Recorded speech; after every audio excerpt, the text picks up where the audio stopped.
बामसेफा आणि भारत मुक्ती मोर्चाच्या वतीनं आज नागपूरच्या संविधान चौकामध्ये आंदोलन केलं जाणार आहे। बामसेफाच्या ओडिशा येथील राष्ट्रीय अधिवेशनाला नाकारलेली परवानगीचा निषेध, ईव्हीएमचा विरोध, ओबीसी जनगणना या विषयाला घेऊन या मोर्चाचं आयोजन करण्यात आलंय। तर बामसेफाकडून संघ मुख्यालयाला घेराव घालण्याला परवानगी मागण्यात आलेली होती, मात्र पोलिसांनी ही परवानगी नाकारल्यानंतर इंदोर चौक ते संविधान चौकापर्यंत हा मोर्चा निघेल। खबरदारी म्हणून पोलिसांनी संघ मुख्यालय परिसरामध्ये मोठा बंदोबस्त हा देखील तैनात केलेला आहे आणि याचाच आढावा घेतलाय आमच्या प्रतिनिधींनी। पाहूयात।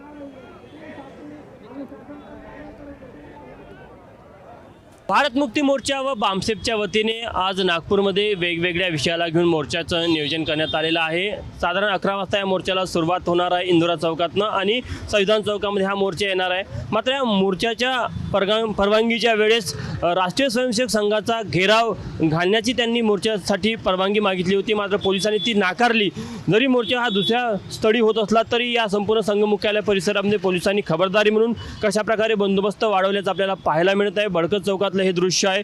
बडकत चौक असेल किंवा कल्याणेश्वर मंदिर असेल किंवा लाकडी पूल असेल, या संपूर्ण परिसरामध्ये पोलिसांनी अशा प्रकारे बॅरिकेडिंग केलेली आहे आणि कोणताही अनुचित प्रकार घडणार नाही, कायदा सुव्यवस्थेचा कोणताही प्रश्न निर्माण होणार नाही, अशा प्रकारची तयारी इथे पोलिसांनी केल्याचं दिसून येत आहे। राज्य राखीव दलाच्या तुकड्या असेल, नागपूर शहर पोलिसांच्या तुकड्या असेल, त्या तैनात करण्यात आलेल्या आहे। खरं तर भारत मुक्ती मोर्चाच्या ज्या आंदोलनाचा विषय आहे, एकतर संवैधानिक मूल्याचं हनन होत आहे, या व्यतिरिक्त ईव्हीएमचा विषय असेल, ओबीसीची जनगणना असेल, हे सगळे विषय घेऊन त्यांनी मोर्चाचं आयोजन करण्यात आलेलं आहे। मात्र डिसेंबर महिन्यामध्ये ओरिसामध्ये जो त्यांचा राष्ट्रीय अधिवेशन आयोजित करण्यात आलं होतं, त्याला प्रशासनाने परवानगी दिली नाही आणि याचं खापर कुठेतरी बामसेफ आणि भारत मुक्ती मोर्चाने राष्ट्रीय स्वयंसेवक संघ आणि केंद्र सरकारवर फोडला आणि त्याचा निषेध देखील या मोर्चाच्या माध्यमातून केला जात आहे। त्यामुळे कोणतेही कार्यकर्ते संघ मुख्यालय परिसरामध्ये येऊ नये, गोंधळ घालू नयेची खबरदारी म्हणून आपण बघू शकतो की इथे पोलिसांनी हा बंदोबस्त लावल्याचं पाहायला मिळत आहे। कॅमेरामॅन अतुल हिडेसह तुषार कोहळे, एबीपी माझा, नागपूर।